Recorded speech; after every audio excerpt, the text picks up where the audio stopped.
as we prepare for a brand new European football season following the conclusion of Euro 2024, the Premier League, La Liga and Bundesliga prepared to take centre stage as the best three leagues on the continent.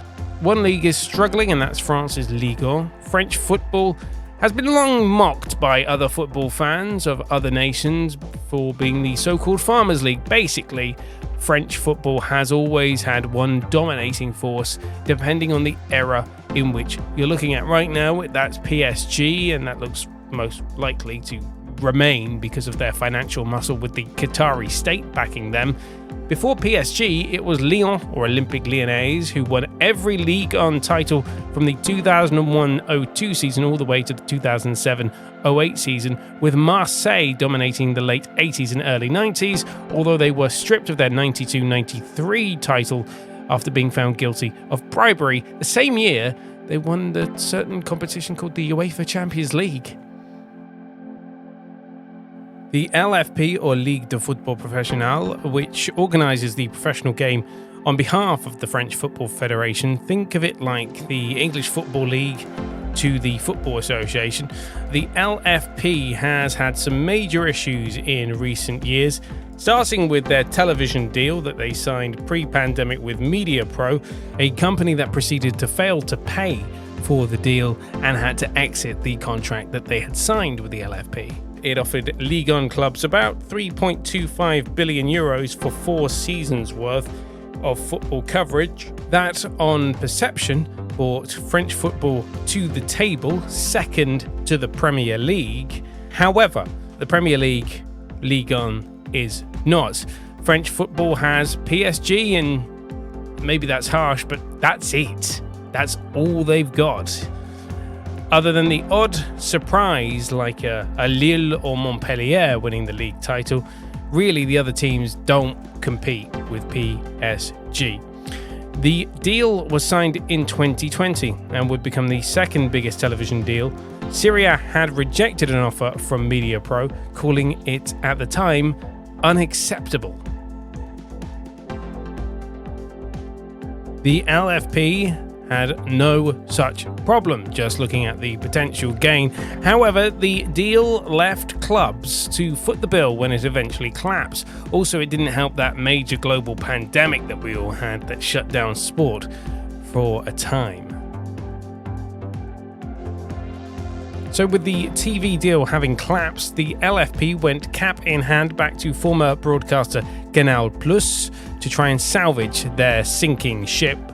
They walked away with a fraction of the money for that season. MediaPro that had offered them about 800 million euros per season. Instead, they signed a deal with Canal Plus and Amazon buying the rights for a measly 505 million euros. What the LFP did also annoyed Canal Plus, their home broadcaster since the 1980s. And for more than 40 years, Canal Plus had been an ally and a broadcaster of LFP football in France. Canal Plus took the LFP to court and failed twice.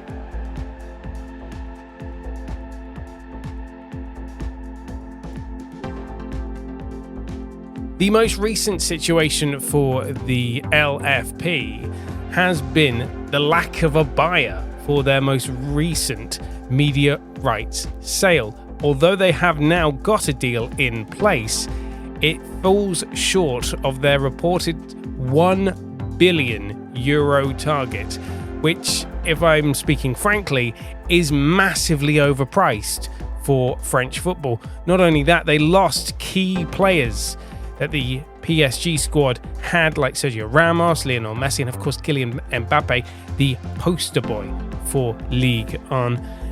And they've annoyed their traditional broadcaster Canal Plus, who have turned around and said, you know what, we're just not going to negotiate with you anymore. We're going to take our ball and we're going to go home. In the end, the LFP was so desperate for a deal, they've got one that was worse than the one they had with Amazon and Canal Plus, signing a €400 million a year deal with DAZN, the online streaming broadcaster, which is being topped up by beIN Sports for an extra 100 million euros, so 500 million euros in total per season. By the way, beIN Sport are paying more per game than DAZN. They're going to broadcast one game a week, but that will be the main game of the week. So presumably a lot of PSG fixtures are going to get shown on beIN Sport. Now the deal is 5 million euros short of that emergency deal that they signed when MediaPro collapsed, and it's down 82 million euros from the previous deal. French clubs had discussed building their own over-the-top OTT service to deliver Ligue 1 matches to customers, which isn't the worst idea in the world.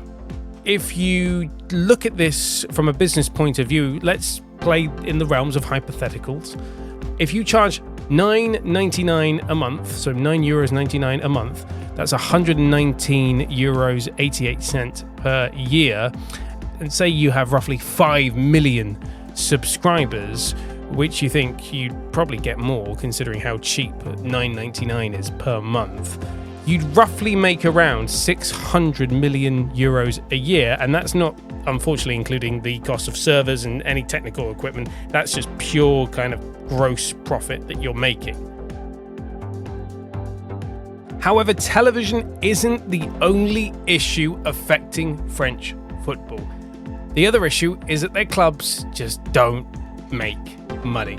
PSG made a record loss last year of almost €1 billion. Olympique Lyonnais has just completed a refinancing of its debt, and now we have one of the most successful clubs in French football history potentially going out of business.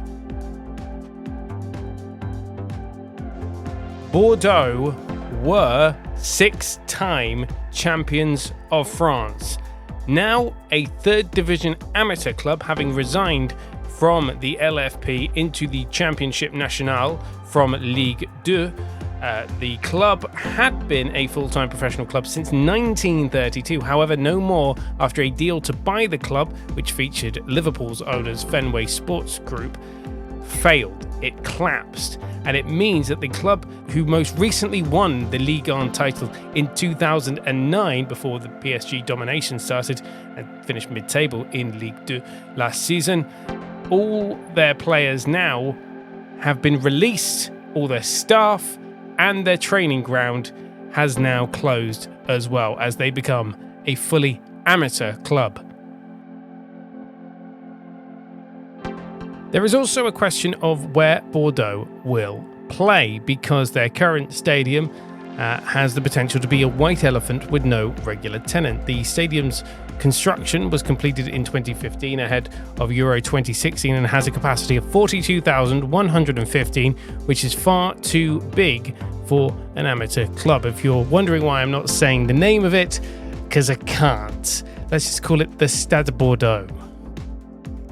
The good news for Bordeaux is that this isn't the first case of a professional club resigning their professional status. Many clubs have done it. One that comes immediately to mind is the German club 1860 München, resigning to the German 5th tier from the German 3rd division before gaining promotion back to the 3rd division and gaining their professional status back. However, an immediate return to the professional game for Bordeaux is highly unlikely. One thing that we haven't mentioned up until now is Ligue 1's investment from private equity firm CVC Capital Partners. They have acquired 13% of the future media rights of Ligue 1. If this partnership doesn't work for the LFP and increase the money for their media rights, then Bordeaux will be the first of potentially many dominoes to fall. If you like this video, be sure to hit the subscribe button, give it a thumbs up as well, and hit the bell icon to be notified of all our latest videos. Thank you very much for watching. Don't forget to check out our website. It's deadair.media/sport for the latest football news. See you next time.